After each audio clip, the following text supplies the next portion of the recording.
باللہ من الشیطان الرجیم بسم اللہ الرحمن الرحیم۔ ویورز السلام علیکم۔ ویورز میں ہوں آپ کا میزبان سید احمد سمیع اور آپ دیکھ رہے ہیں سید احمد سمیع یوٹیوب چینل راولپنڈی اسلام آباد سے۔ ویورز جیسا کہ آپ کو معلوم ہے گا کہ وہ ایک پنڈورا پیپرز آؤٹ ہوئے، لیکس کا نام ان کو دیا گیا، تو اس لیکس کے اندر جسے کہتے ہیں کہ بڑی کوشش کے باوجود، جسے کہتے ہیں کہ بے انتہا کوشش کے باوجود عمران خان کا نام نظر نہیں آیا۔ میں نے بذات خود بھی اس کو کافی کھنگالا اور کسی بھی چیز میں نظر نہیں آیا۔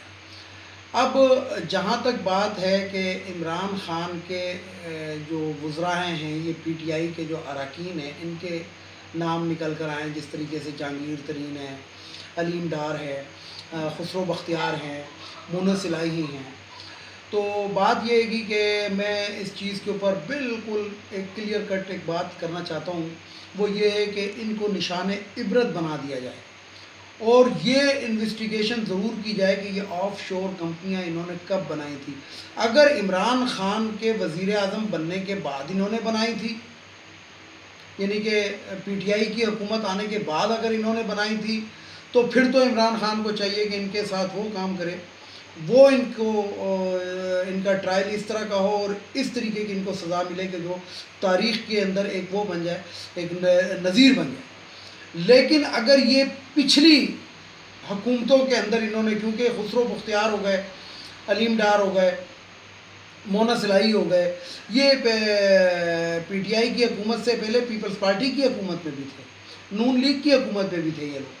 اگر یہ ان دوروں میں انہوں نے یہ کیا کہتے ہیں کہ یہ کمپنیاں بنائی تھی، آف شور کمپنیاں، تو پھر ان کی معاونت کرنے والوں کو بھی نہ چھوڑا جائے، جس کو دوسری زبان کے اندر کہتے ہیں سہولت کار، اور یہ انہوں نے یہ انویسٹیگیشن ضرور ہو کہ کن کو دیکھ کے بنائی۔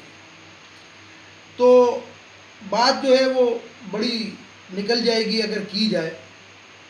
اس کے اندر مریم صفدر صاحبہ کے جو داماد ہیں، ان کی بھی آف شور کمپنیاں نکلی ہیں۔ جنید کا نام آ رہا ہے لیکن 50-50 ہے گا، اگر ہے تو پھر پتہ کیا جائے کہ یہ کس عمر میں انہوں نے بنائی تھی۔ یعنی کہ دیکھیں بات ویورز ایسی ہے کہ اسحاق ڈار کے بیٹے کا نام نکلا تو انہوں نے کہا وہ تو پاکستانی شہری ہی نہیں ہے۔ نواز شریف کے بیٹوں کا نام آیا کہ وہ تو پاکستانی شہری ہی نہیں ہے۔ اور یہ جو اب ایک بیانیہ چل رہا ہے کہ نواز شریف کا نام جو تھا پاناما لیکس میں نہیں تھا، تو کتنا بڑا یہ جھوٹ بول رہا ہے۔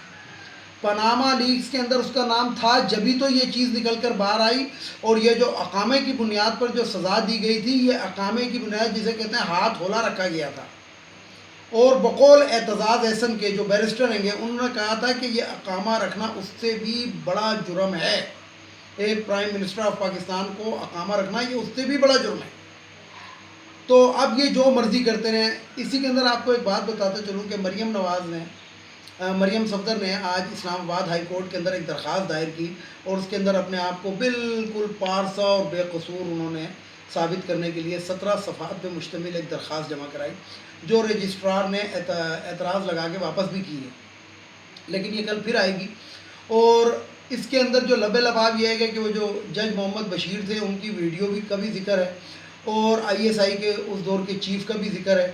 تو یہ ایک الزامات لگانے کی ایک وہ روش جو ہے، جو یعنی کہ بلیک میلنگ جس کو کہتے ہیں کہ بلیک میل کرنا ہے اداروں کو، تو اب یہ اس روش کے اوپر جا رہی ہیں۔ اچھا، مجھے یہ بات نہیں سمجھ آ رہی کہ ہائی کورٹ کی سزائی یافتہ خاتون، سپریم کورٹ کی سزائی یافتہ خاتون یا جو بھی ہے، وہ ہائی کورٹ کے اندر اس کو کیسے چیلنج کر رہی ہے؟ ان کو تو احتساب عدالت نے سزا دی تھی، اور کس وجہ سے دی تھی کہ سپریم کورٹ نے کیا کہتے ہیں جی آئی ٹی بنائی تھی۔ تو اٹس مینز یہ ہے گا کہ جو حکم دیا گیا تھا احتساب کورٹ کو، وہ سپریم کورٹ کا تو انڈر تھا، امبریلا آف سپریم کورٹ۔ تو بہرحال یہ تو کوئی بہت بڑا بیرسٹر یا وہ بتا سکتا ہے، لیکن وہ بھی ان کے آگے آگے فیل ہو جاتا ہے، وہ بھی ان لوگوں کے آگے آگے فیل ہو جاتا ہے، کیونکہ سپریم کورٹ کے ایک جج کو یہ کس طریقے سے سپریم کورٹ کے اوپر حملہ کر کے نکلوا چکے ہیں، یہ تاریخ کے اندر لکھا جائے گا۔ اب آتے ہیں ذرا وہ شاہد بکواس عباسی کی طرف، وہ میرا مطلب ہے خاقان عباسی کی طرف۔ تو بکواس عباسی میرا مطلب ہے کہ شاہد خاقان عباسی، تو شاہد خاقان عباسی نے آج ایک پریس کانفرنس کی اور اس کے اندر انہوں نے کہا کہ جناب نیب کے چیئرمین کو توسیع دی جا رہی ہے، اور اگر قانون میں لکھا ہوا ہے گا کہ اگر اس کی قاعدے حسب اختلاف سے مشاورت کی جائے تو یہ لازمی ہے۔ یہ مجھے ایک بات بتائیں، ایک جج جب اس کے اوپر آپ لوگوں کو یقین نہیں ہوتا کہ یہ جج جو ہے یہ ہمارے اس میں فیصلہ مطلب ہو سکتا ہے کہ اس کی یہ ہمارا خاندانی بندہ ہے اور یہ ہمارا خاندانی بغض ہم سے رکھتا ہے، تو آپ اس کے لیے درخواست دے سکتے ہیں کہ جناب اس جج کو تبدیل کر دیا جائے یا میرا کیس کسی اور عدالت میں شفٹ کر دیا جائے۔ لیکن نیب کا چیئرمین تو انہی لوگوں کا لگایا ہوا ہے، اور دوسری بات یہ ہے کہ نیب کے چیئرمین کو کس طریقے سے اس شخص سے مشاورت کی جائے کہ جس کے خود نیب کے اندر کیسز چل رہے ہیں، یعنی مجرم سے پوچھا جائے کہ تیرے اوپر جج کون سا لگایا جائے۔ کتنی شرمناک بات ہے، اور ان لوگوں کو یہ بات کرتے ہوئے شرم بھی نہیں آتی۔ شاہد خاقان عباسی صاحب اسی پریس کانفرنس کے اندر فرما رہے ہیں کہ جناب یہ جو لوگوں کے نام نکلے ہیں تو عمران خان کو چاہیے کہ ان سے فوری طور پر استعفیٰ لے لیں۔ کیا نواز شریف نے فوری طور پہ استعفیٰ دیا تھا؟ کیا نون لیگ نے یہ بات کی تھی کہ اپنے بیٹوں کو واپس بلائیں، پاکستان کے اندر ٹرائل کورٹ کے اندر ان کو حاضر کریں؟ نہیں۔ آج تک یہ وتیرہ رہا ہے کہ میٹھا میٹھا ہپ ہپ اور کڑوا کڑوا تھو تھو۔ تو بات یہ ہے کہ ہر چیز کے اندر یہ استعفیٰ، یعنی کہ اب تو انہوں نے منتیں بھی مان کے دیکھ لی، انہوں نے دھرنے بھی دے کے دیکھ لیے، انہوں نے سب کچھ کر کے دیکھ لیا، لیکن میں اپنی ایک بات کو پھر دہراتا ہوں جو میں نے کافی پہلے اپنی ویڈیو میں کی تھی کہ ہم نے اپنی زندگی میں جو وزرائے اعظم دیکھے ہیں اس کے اندر یہ پاکستان کا طاقتور ترین وزیر اعظم ہم دیکھ رہے ہیں کہ جس کو ان چیزوں کی پرواہ نہیں ہے، دھرنوں کی پرواہ نہیں ہے ان کو جناب، اس لیے پرواہ نہیں ہے کہ ان کو پتہ ہے گا، اس نے بہت پہلے اس کے اوپر اپنے جلسے کے اندر کنٹینر کے اوپر چڑھ کے کہا تھا کہ جب میں ان تمام چوروں پہ ہاتھ ڈالوں گا تو آپ دیکھیں گے کہ سب ایک ہو جائیں گے۔ اس وقت میں بھی یہ ماننے کے لیے تیار نہیں تھا کہ پیپلز پارٹی اور نون لیگ کیسے ہو جائیں گے، لیکن ہم نے دیکھا کہ جس عورت کا باپ ایک معزز عورت کی ننگی تصاویر ہیلی کاپٹر سے پھینکواتا ہے، اس کا بیٹا ان کے ساتھ بیٹھا ہوا، اور وہ جو عورت ہے گی جس کے باپ نے ننگی تصاویر پھینکی تھی وہ عورت پھر انہی کے مزار پہ جا کے فاتحہ پڑھ رہی۔ بقول چودھری پرویز الہی کے کہ سیاست میں ہر چیز آخر نہیں ہوتی، لیکن اگر سیاست اسی بغیرتی کا نام ہے، جو بغیرتی ہم دیکھ رہے ہیں کہ ہم کیا بغیرتی دیکھ رہے ہیں؟ ہم یہی بغیرتی دیکھ رہے ہیں کہ سارے گندے انڈے ایک جگہ پر جمع ہو گئے اور اس کے اوپر کڑک مرغی بن کے بیٹھ گیا مولانا فضل الرحمان پی ٹی ایم کی شکل کے اندر۔ اگر جمہوریت اسی گندگی کا نام ہے تو میرا خیال ہے کہ پھر ان ملکوں میں جن ملکوں نے اپنے ملک میں ابھی تک بادشاہت رکھی ہوئی ہے وہ بہت اچھے ہیں۔ اور پاکستان کی میں اگر بات کرتا ہوں تو پاکستان نے اگر کسی ادوار میں ترقی کی ہے تو وہ ماشاء اللہ کے ادوار ہیں۔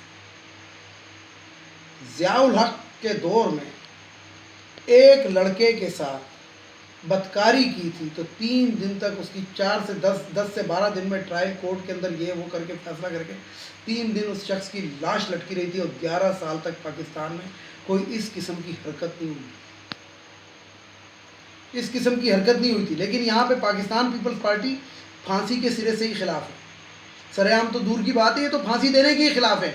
حالانکہ دنیا کے اندر جو اس قسم کے مجرم ہوتے ہیں کہ جن کو سوچا جاتا ہے کہ ان کا مزید زندہ رہنا ملک، قوم اور عوام کے لیے نقصان دہ، ان کو سزائے موت دی جاتی ہے، لیکن پیپلز پارٹی اس کے خلاف ہے۔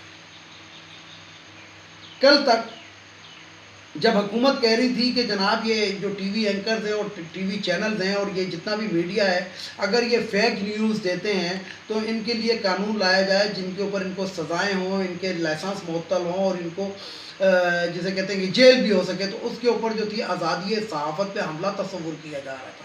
یہی پی ڈی ایم کر رہی تھی، یہی نون لیگ کر رہی تھی۔ لیکن آج جب جنید کا نام آیا اور جھوٹا نام آیا کہ جنید کی آف شور کمپنیاں ہیں، تو یہی نون لیگ جو ہے آج کہتی ہے کہ یہ جھوٹا میڈیا، ان کے خلاف ایکشن لیا جائے۔ تو یہ ہے ہماری قوم کا دورہ معیار۔ میں نے شروع ویڈیو یہیں سے کی تھی جنید صفدر سے کہ اس کا نام ہے، لیکن میں آپ کو بتا رہا ہوں کہ اس کا نام ابھی تک کنفرم نہیں ہے، اگر ہے تو وہ تو پتہ لگ جائے گا، اور کیونکہ میں نے تو ابھی تک نہیں دیکھا، لیکن اگر نہیں ہے اور اس کے باوجود میڈیا نے کہا کہ ہے، یعنی کہ ایک افراتفری یا ایک وہ پھیلانے کی کوشش کی، تو میڈیا نے جھوٹ بولا تو غلط بولا. اور یہی قانون لانا چاہتا ہے موجودہ حکومت، یہی قانون لانا چاہتی ہے کہ ایسے لوگوں کو سزا دی جائے کہ جو جھوٹی خبر پھیلائے. اسی طریقے سے عمران خان کے بارے میں بھی جھوٹی خبر جو تھی ٹی وی چینلز کے اوپر جیو نے چلا دی کہ جناب ان کا نام ہے گا، وہ جو ایک گھر کا پتہ ہے گا جو میں نے آپ کو بتایا کہ وہ فرید الدین نامی کسی شخص کا گھر ہے گا، وہ جو دوسرا ہے، ایک ہی نمبر کے 2 گھر ہیں لیکن ایک کے ساتھ اے کا اضافہ ہوا ہے. تو جو اے جس گھر کے ساتھ اے لگا ہوا ہے وہ ان صاحب کا ہے، اور جس کے ساتھ اے نہیں لگا ہوا وہ عمران خان کا ہے. اچھا، ان کا راستہ بھی مختلف ہے لیکن علاقہ ایک ہے. یعنی کہ جس طریقے سے میں آپ کو بتاؤں کہ ایک محلہ ہے اور محلے کے 2 راستے ہیں، تو وہ ایک راستہ نزدیک پڑتا ہے اور ایک راستہ دور پڑتا ہے، تو اس کو وہ والا راستہ نزدیک پڑتا ہے عمران خان والے گھر کو ہی. تو مقصد دیکھیں کہ یہاں تک انہوں نے کوشش کی. اور پھر ان صاحب کا، فرید صاحب کا ایک بیان بھی آیا کہ جناب مجھے نون لیگ نے بڑے پیسوں کی بھی پیشکش کی کہ آپ یوں کر کے بیان دے دیں اور کسی طریقے سے واسطہ تعلق اپنے آپ سے عمران خان کا نکال لیں، لیکن اس مرد نے انکار کر دیا اور اس نے کہا کہ بالکل آف شور کمپنیاں میری ہیں. اب یہ نہیں پتا کہ وہ آف شور کمپنیاں کیا کہتے ہیں اسے، کہ جائز ہیں یا ناجائز ہیں، یہ ابھی تک نہیں. اگر پیپرز کے اندر یہ جو لیک ہے گی، اس کے اندر اگر فوجی لوگوں کے نام ہیں تو ان کو بھی انصاف کے کٹہرے میں لانا چاہیے. لیکن یہاں پہ میں ایک بات ضرور کہوں گا، اور وہ ایک بات کیا ہے؟ وہ ایک بات یہ ہے کہ مریم نواز صاحبہ وزیر اعظم بننا چاہتی ہیں، بلاول بھٹو وزیر اعظم بننا چاہتے ہیں، اور تو کوئی پاکستان کے اندر تو اس قابل ہے ہی نہیں نا. یا نواز شریف، یا اس کی بیٹی، یا اس کا بیٹا، یا اس کا بھائی. اسی طریقے سے بے نظیر کا بیٹا یا بے نظیر کا شوہر. اس کے علاوہ پاکستان میں دوسرا بندہ اس قابل نہیں. اور اگر کوئی اس قابل ہے تو اس کی حکومت کو کس طریقے سے فلپ کیا جاتا ہے، کرنے کی کوشش کی جاتی ہے، ان واقعات سے یہ آپ کے سامنے. لیکن آج تک کسی آرمی چیف کا بیٹا آرمی چیف نہیں بنا، کسی نیول چیف کا بیٹا نیول چیف نہیں بنا، کسی ایئر چیف کا بیٹا ایئر چیف نہیں بنا. یہ فرق ہے گا، یہ فرق ہے گا ان کرپٹ سیاست دانوں کے اندر اور ایماندار فوجی افسران کے اندر. میں نہیں کہتا کہ فوج کے اندر سارے مکے مدینے سے آئے ہوں گے، میں نہیں کہتا، لیکن میں آپ کو بتاؤں کہ اگر 50% لوگ فوج میں ایماندار ہیں تو اسی لیے یہ فوج کا اگر کا میں نے لفظ لیا، حالانکہ بہت زیادہ، لیکن اگر 50% بھی ہیں تو یہ ادارہ کھڑا ہوا. دوسری بات، آپ لوگوں کے بقول سیاست دانوں کے، نون لیگ کے، پی ٹی آئی کے، پیپلز پارٹی کے، کہ ملک پہ اتنے قرضے ہیں اور ملک اتنا قرضوں میں ڈوبا ہوا ہے، اور یہ مجھے بتائیں قرضے آپ لوگوں نے حاصل کیے، لیکن آج ملک کے ایسٹس ان قرضوں سے مسافقت نہیں رکھتے. یعنی کہ اگر میں نے 100 روپے کی چیز، 100 روپے کا قرض حاصل کر کے ایک چیز لی ہے تو وہ چیز 100 روپے کی ابھی بھی نہیں بن رہی، وہ 60 یا 50 روپے کی بن رہی ہے. اس کا مطلب 40-50 روپے کھائے گئے. دوسری طرف یہ کہتے ہیں کہ ہم بجٹ فوج کو دیتے تھے زیادہ. تو آج فوج کے ایسٹس آپ دیکھیں تو جتنا بجٹ آپ ان کو دیتے رہے اس سے بہت زیادہ. اس کا مطلب ہے کہ وہاں پہ ایمانداری ہے اور آپ لوگوں میں بے ایمانی ہے. ویڈیو کو لائک کریں، شیئر کریں، سبسکرائب کریں، بیل آئیکن کے بٹن کو ضرور دبائیے گا تاکہ میری نیکسٹ ویڈیو آپ کو مل سکے. اس کے ساتھ ہی اجازت چاہوں گا، لیکن اجازت چاہنے سے پہلے میرے جو روایتی جملے ہوتے ہیں، ایک تو یہ خواتین کی مخصوص نشستیں، قومی اسمبلی، صوبائی اسمبلی، سینٹ، یہ نہیں ہونی چاہیے. ان کو فارغ کرنا چاہیے، حکومت سازی کرنی چاہیے. یہ ہماری قوم کے اوپر، ہمارے ٹیکسوں کے اوپر، ہمارے پیسے کے اوپر بوجھ ہے. دوسرا، ان اخوانیوں کو ہمارے ملک سے واپس جانا چاہیے. تیسرا، وہ جو بھگوڑا لندن میں بیٹھا اس کو واپس آنا چاہیے. اور سب سے آخر میں ہماری معزز عدلیہ کو چاہیے کہ آنکھیں کھولیں. آپ کا کام انصاف دینا ہے، آپ کا کام کرپشن کرنا نہیں ہے. آپ اپنے نیچے دیکھیں، اپنے ریڈر کو دیکھیں، اپنے پیشکاروں کو دیکھیں، تمام کے تمام کرپٹ ہیں. آپ ہی کے کرسی کے نیچے 50 روپے والا اسٹامپ پیپر 250 روپے کا بکتا ہے.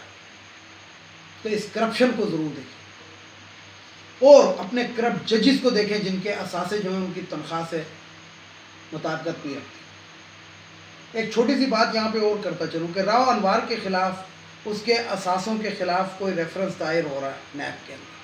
صرف اسی کے خلاف نہیں ہونا چاہیے، وہ جو چودھری اسلم مر گیا اس کے خلاف بھی ہونا چاہیے کہ وہ چودھری اسلم کیا تھا، اور اس کی جو جائیدادیں تھیں وہ کتنے ارب کی ہیں. اس کو بعد میں شہید فلانی کون سا قرار دیا گیا تھا، حالانکہ میں آپ کو کیا بتاؤں۔ انشاءاللہ چودھری اسلم کے بارے میں اگلی ویڈیو کے اندر ضرور بات کریں۔ بہرحال اس کے ساتھ ہی اجازت چاہوں گا تمام دیکھنے والے سننے والوں کو۔ خدا حافظ، اور آخر میں وہی نعرہ، پاکستان زندہ باد۔